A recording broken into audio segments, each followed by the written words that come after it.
Hello everyone and welcome back to another video. It's a pleasure to have you back again. Now I have been off this week. I've been doing a training course in London, so I really haven't had time to do too many videos, but as soon as I've managed to finish the course I thought I'd jump straight on GT Sport and see if we can record a nice little video then. So this one then is going to be around the rburgring, the GP circuit. And as you can see here, you can see all my four cars that I've designed very poorly.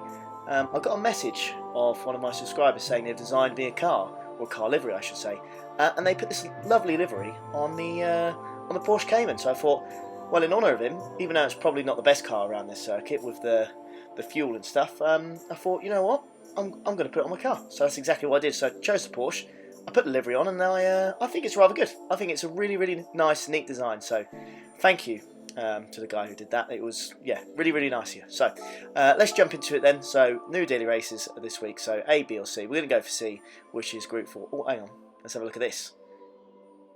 What's that going on here? Ah, that's because they've got the new championship that's starting soon, haven't they? So pre-season's about to start. I think I've signed with Jaguar on that one. And then after pre-season, it's probably going to be the proper FIA roundup to the real races, shall we say. So jumping into this then, straight away having a look at the rules for race C, I could see that fuel usage was going to be a massive part of this race, and I very much doubted that you'd need to pit. It probably takes too much time, especially on this circuit. You lose around 10-15 seconds, and the tyre wear's quite low, so I'm not going to worry about it too much. Coming into the first corner then, everyone's got cold tyres. Yeah, and it's just, yeah, the German guy's hit me, the other guy, the Italian, has gone wide. And we haven't really gone too far on that. If we'd taken that corner a bit better, or warmed up a little bit more, then we probably would have realised how cold tyres were. And we get a nice, nasty little smack from the Italian there into the side. Gets the move done, but probably a bit aggressively, shall we say. It's the first hit of the race. I'm sure there'll be plenty on this. Skipping ahead then, nothing much happens really on the first lap, but as we zoom in here, look, see these two guys kind of collide, the instant pops up, everything goes a bit haywire. He gets a 2-second penalty, so I've gained a position there, and I'm essentially going to gain 2 due to the penalty. If I can keep close enough anyways, I'm going to gain another position on him, and that would be fan-dabby-dozy. So, first lap over with then, not too shabby, just looking at the fuel again, it's 7.7, it's not great, so a little bit more fuel saving is going to be required. Got the Russian in first then, we've got Frenchman in second, the German in third, and then you've got me. I think me and, is it Ali Huncho? I think we're the only Brits in this, so Brexit is really starting to take effect, even on Gran Turismo.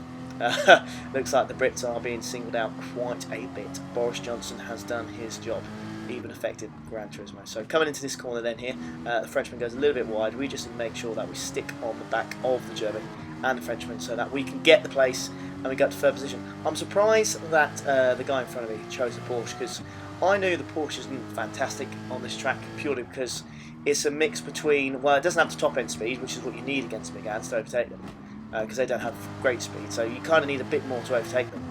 And then in the corners, it's not quite as good as the Megane, so the top end is not enough to really overtake Megane easily, and then around the corners, you're never going to beat Megane. It's just far too good. Coming around the Dunlop hairpin then, let's see what we can do against this German in the Porsche. Not really a massive fan of his livery, for being honest. It's not great, is it? I don't like the colour scheme at all. I much prefer the one that's been designed for me. That's probably me being a little bit biased. So we're in the same cars then, so it's purely going to be down to who's the fastest, essentially. What I will say is that I really have not had much practice on this at all. I did a few qualifying laps, managed to get like a 2:04.5, I believe. It's, 1.5 seconds off the fastest lap, or 2 seconds, something like that. It's not great. When earlier in the week I managed to get a top 10 in the Renault Clio V6 in Daily Race A, I think it was. Yeah, I managed to get a top 10 time on that for 40 hours or so. But as the week goes on, more people do it, and it just gets more congested. And yeah, you eventually get kicked out if you manage to do a top 10 time on the Monday or Tuesday. You absolute knobhead. What the hell was that? That was ridiculous. You can't make a move there. That's never going to work. NANI? And then this guy's also come out of absolutely nowhere, and he's taken it as well. So, been bombarded by the Spaniard on the inside. Stupid move. That was never going to work. So, let's see if we can get a little bit of a payback, shall we say. So, real tight corner here. Hit the inside of the apex there. But oh no. I've just, oh, what a shame. I've just gone a little bit wide and forced him off. God, how rude of me. I can't believe I've done that. Sod him, who cares? Right, come through this section again then. Let's make sure we can stick on the back of this German and we don't lose too much time. These Renault Megans are extremely good on the tyre wear. They are just fantastic. They're really, really OP cars on this game. If you get any sort of circuit where it's just majority straight lines, you don't want it. But as soon as there's, you know, plenty of corners, that Renault Megane really is, it's something. It's fantastic. Quite good on fuel as well, funnily enough. So it really does have the whole package. The characteristics of the car are very good. As the Spaniard then, he's looking to make a move. So I've gone defensive here, nice and tightly. And then he manages. I don't know how he's managed to get on the inside there and get past me. So good move by him. But yeah, fantastic. And then we skip forward because after that, literally nothing happens. It was quite a boring race, to be honest with you. I was just fuel saving, kept it in. I think it's fuel save 2 or power set 2 on the fuel gauge, so it didn't really go far. So we jump to the next one then. So starting P4 again, we've got a Frenchman in front of us and we've got 2 Russians, first and second, and then a Russian in fifth as well. So a lot of Russians in this race, funnily enough. It must have been the time I did the races because I did these early Saturday morning. No idea what the time is in Russia. In England it was about 8:30, so no idea what time it is in Russia. I suppose the country's so big, it might be several different time zones in Russia. I have no idea. My geography is not the best. So coming through the first corner then, we've not made a mistake we did in the first race. We knew that our tyres would not be warm, so we braked a little bit earlier than usual, and we've managed to get the move done and going defensive into this corner here, because I'm getting a bit fed up. In the last race, we were getting pushed off the track, barging, people weren't really overtaking cleanly. It was starting to get really, really annoying. I think it got barged about 4 or 5 times in that race. It wasn't great, so I give as good as I can get. If that even is the correct saying. It is just I was getting fed up of being battered. So we will just crack on with this race then. We don't have a nice little blue livery on this one. We've just got one of my ones that I've quickly made, which is very basic. It's literally, the idea of it is just that people see the YouTube logo, they'll see my name, and fingers crossed, someone will just Google it.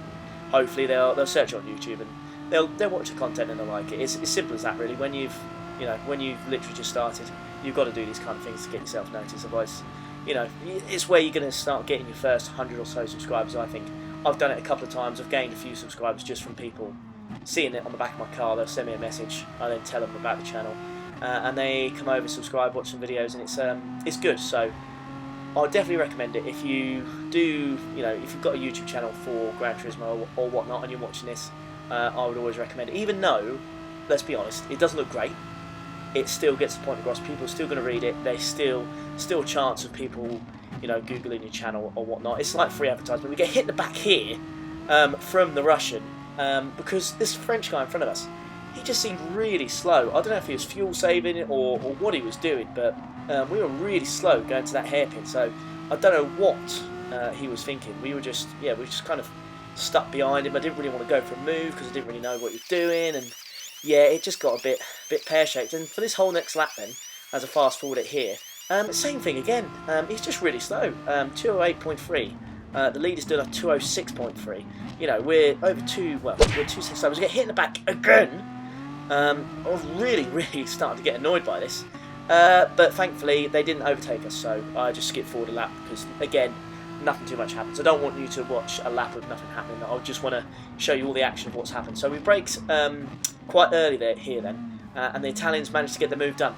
Now that's a good move. All right, he did what he should have done. He broke later than I did, got on the inside, and got the move done. So that's how it should be done. So let's see if his Italian teammate can do the same. So we've braked, we've gone quite defensive, and again, he has just barged his way. Now, I know how to overtake, I know how to defend. I gave him plenty of room. If he was going to overtake me, he should have done it the proper way, which is not by twatting into the side of me. So I'm just going to do a little bit of a revenge here. So there you go. Have a bit of that. Yeah, boy. Yeah, exactly. He knows. I was just getting fed up. Really fed up. I just didn't like that. So yeah. But if you like what you've seen, please subscribe if you can. I've only just started, only just a month ago, so any subscription would be great. It'd be really, really helpful. So thank you if you do end up subscribing for this. There'll be plenty more videos on the way. So, start of lap 5 then. I can see these two fighting. I really, really want these two to get in a big fight so that I can kind of take a look at this Frenchman. Look, he's just, I don't know what it is. It was just so slow. He must be fuel saving it in a different way. He's just in the braking zones. He was awful. So we're going to go for a move on the inside, and if there's enough space, yeah, there it is. So this said that's how it should be done. Minimal contact, if anything. Managed to get the move done. Unfortunately, I believe he gets a second penalty for this. Yeah, he does. So it's a bit rubbish. So apologies to the Frenchman there, but he did kind of ruin the whole of my race. Well, I say whole of it. For about half of it, I was stuck behind the guy.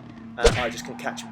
Then we get hit again by the same Italian who hit me. I hit him. Then he went off, and we can see the Italian ahead. There you go. So he's not fuel saved at all. He's had to go into pits, and that's what essentially happened. So he's kind of out of the race, and by the looks of it, his Italian counterpart has also gone into pits. So the fuel saving strategy, I think on this occasion, is going to work. So we are in P3, lap 7. Again, nothing really happened, so just skip to the end of lap 9, and there we go. Mission passed. Respect. Class. That was yeah, it was a pretty good race in the end, even though there was a lot of niggly moments, a lot of pushing and shoving. We got the position that we wanted in the end. Top 3, podium. I'll take that in these kind of races. I'm really struggling around this track. I'm not that quick around this one at all, but thankfully we managed to get it done. So P3, so lovely. So thank you very much for watching. It's nice to be back. If you did like anything you did see, or you want to come back again, please like and subscribe, and I'll see you for the next one. Take care.